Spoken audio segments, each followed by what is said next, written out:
ये 3 तस्वीरें तिब्बत चीन सीमा पर बने ग्योरोंग पोर्ट के इमिग्रेशन कॉम्प्लेक्स की हैं, जहां सुबह 10:59 और 30 सेकंड पर लोगों को सैलाब की आहट हुई तो कॉम्प्लेक्स में हड़कंप मच गया।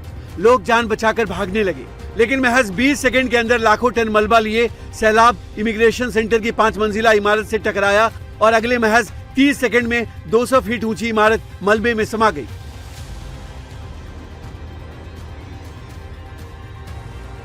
इमारत, इंसान, कार सब कुछ मौत के सैलाब में बह चुका था और कयामत आगे की तरफ जा रही थी। लोग पूरी ताकत से साथ भाग रहे थे ताकि सैलाब को हरा सके, लेकिन विनाश बनकर आए सैलाब ने कोई रहम नहीं किया।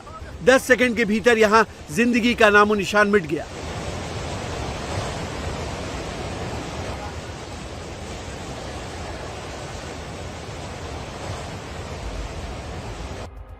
भाग रहे लोगों को संभलने तक का मौका नहीं मिला।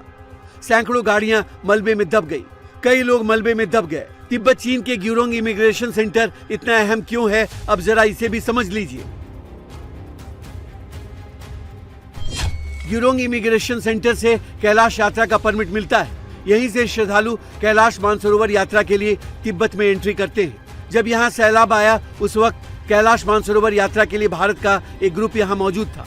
इस जलजले में 28 देशों के 341 लोग लापता बताए जा रहे हैं, जिसमें भारत के 133 नागरिक भी शामिल हैं, जिनमें सदगुरु की ईशा फाउंडेशन के 77 कैलाश मानसरोवर के यात्री भी शामिल हैं।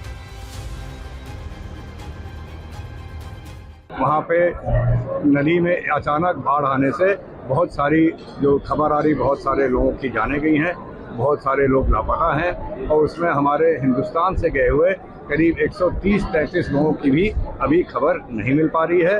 और हमारे देश से जो हमारी नेशनल डिजास्टर रिलीफ फोर्स है वहाँ पहुंचकर बचाव का कार्य कर रही है।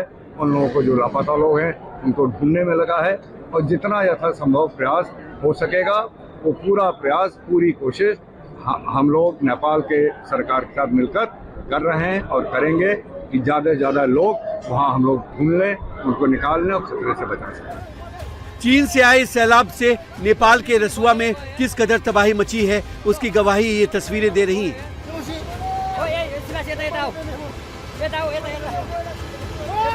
बाढ़ का पानी इतनी तेज रफ्तार से आया कि लोगों को संभलने और सुरक्षित जगह पहुंचने तक का मौका नहीं मिला। जो जहां था वहीं फंस गया।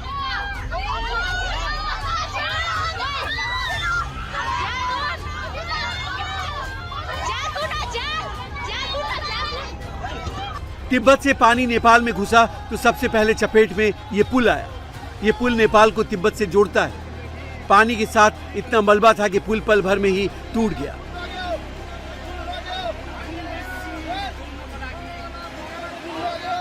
चीन के गिरोंग पोर्ट से शुरू हुई कीचड़, पत्थरों और मलबे की विशाल दीवार ने कुछ ही मिनटों में नेपाल के रसुआ जिले के तिमुरे और स्याफ्रू बेसी इलाकों को अपने आगोश में ले लिया।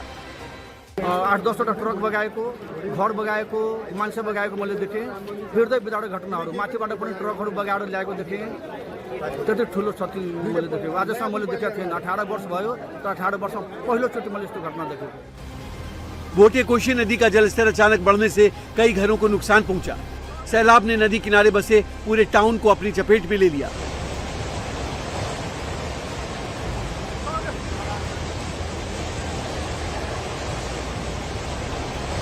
सैलाब में वहां जितनी कारें और इमारतें थीं सब बह गई।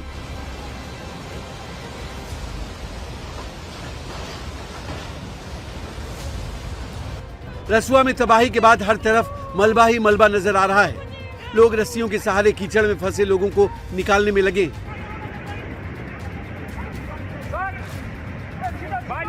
इस प्रलयकारी सैलाब की चपेट में रसुआ का एक हाइड्रो पावर प्रोजेक्ट भी आ गया और पानी के साथ आए मलबे ने चंद मिनटों में उसे अपने साथ बहा ले गया।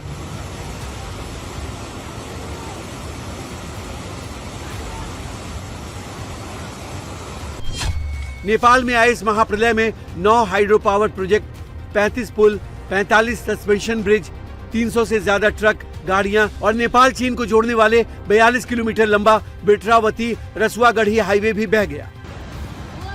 ये खौफनाक मंजर रसुआ इलाके के बाजार का है। यहाँ सैलाब इमारतों से भी ज्यादा ऊंचाई पर बह रहा है।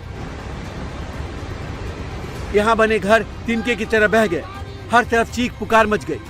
कुदरत के इस कहर के आगे सब बेबस दिखे। इस आपदा ने पल भर में आसपास के गांव और रास्तों को अपनी चपेट में ले लिया। कई रिहायशी इमारतें और दुकानें मलबे और कीचड़ में जमींदोज हो गई।